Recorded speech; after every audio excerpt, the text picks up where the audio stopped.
macet di RT 1 doang.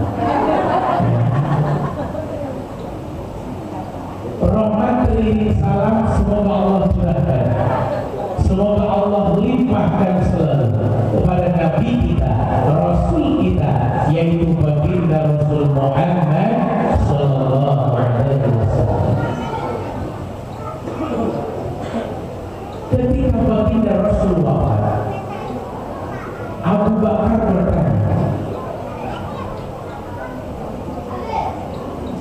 bertanya kepada siapa nih Abu Bakar? Dia bertanya kepada putrinya Siti Aisyah.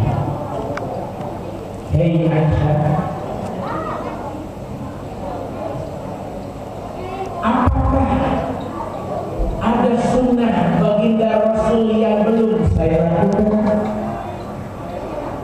Kata Siti Aisyah, sudah ya ayah anda, semuanya sudah engkau lakukan, kecuali satu.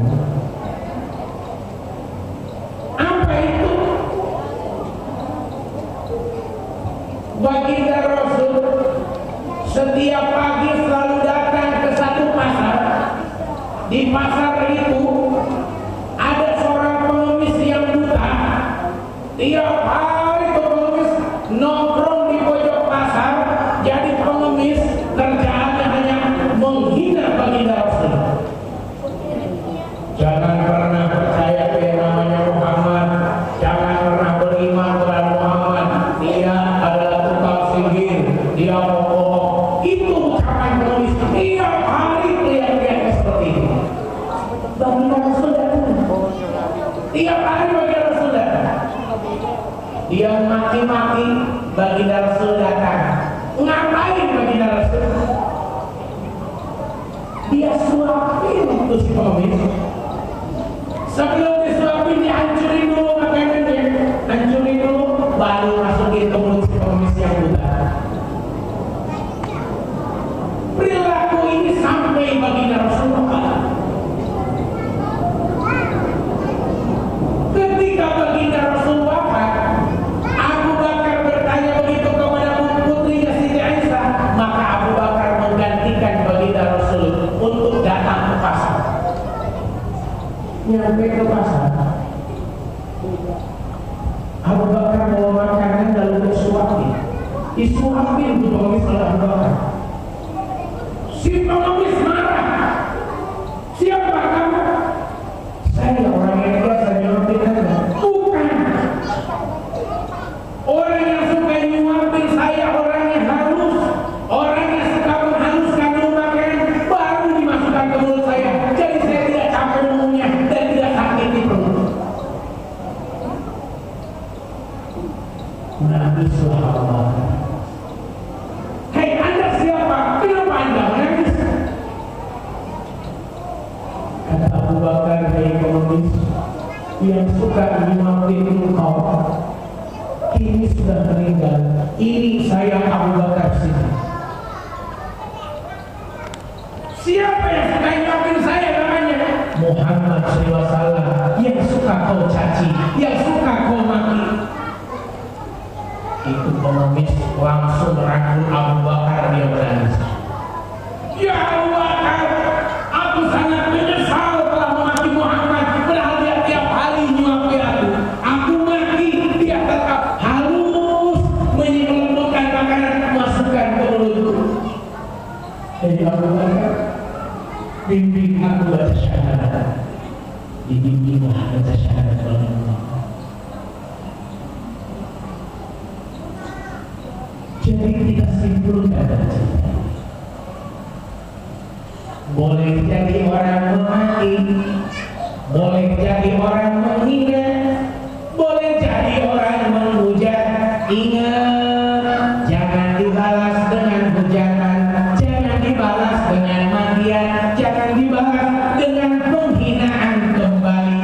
Tapi sabar, sabar, sabar. Biarkan Allah yang balas, biarkan Allah yang maki, biarkan Allah yang membalas pesan. Ternyata ini akhlak baginda Rasul yang luar biasa. pantas. Ketika baginda Rasul di situ ada Abu Bakar. Abu Bakar dihina, dicaci, dimaki oleh seseorang, itu baginda Rasul nggak marah. Abu Bakar diam saja. Dicaci lagi, dihujat lagi sampai keterlaluan. Akhirnya Abu Bakar keluar ucapan membela diri. Ketika Abu Bakar berkata baginda Rasul pergi, Abu Bakar mengejar, ya Rasulullah, kenapa Anda pergi? Dan baginda Rasul, Abu Bakar, ketika kita dizalimi orang, ketika kita dicaci orang, ketika kita dihina orang, lalu kita diam saja, maka malaikat yang jawab.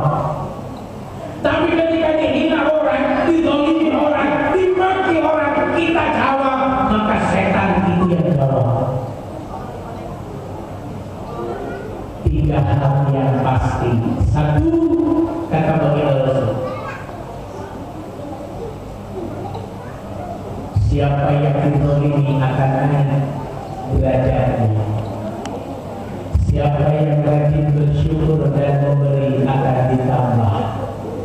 Siapa yang sering mengharapkan pemberian orang lain, maka akan dikurangi rezekinya. Na'udzubillahi min. Jadi setelah kita Ramadan sebulan penuh kita beribadah, Masya Allah, tabarakallah, saya bersyukur tinggal di Puri sampai malam 29. Saya kebetulan ada di sini karena ada ceramah di luar.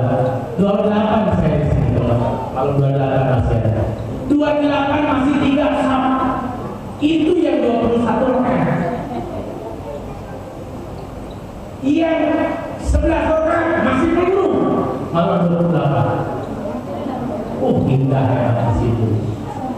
Insyaallah. Tapi mohon maaf memang di mana-mana.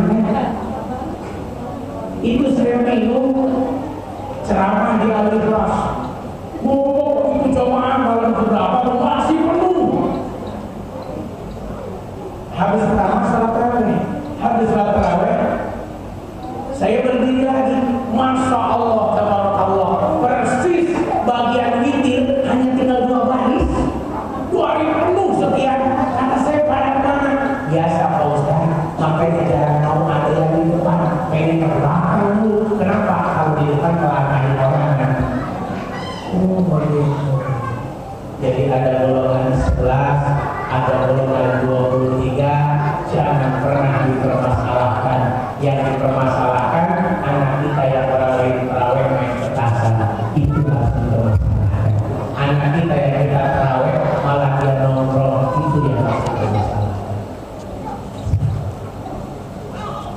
Ketika kita keluar dari Ramadan, manusia terbagi 4.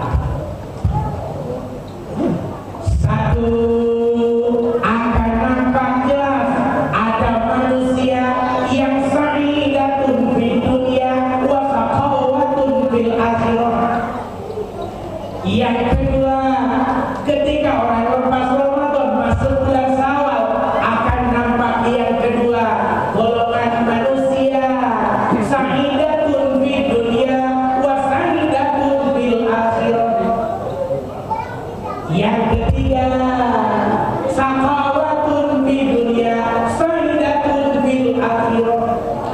Yang keempat, saqawatun fid dunya wa saqawatun fil akhirah.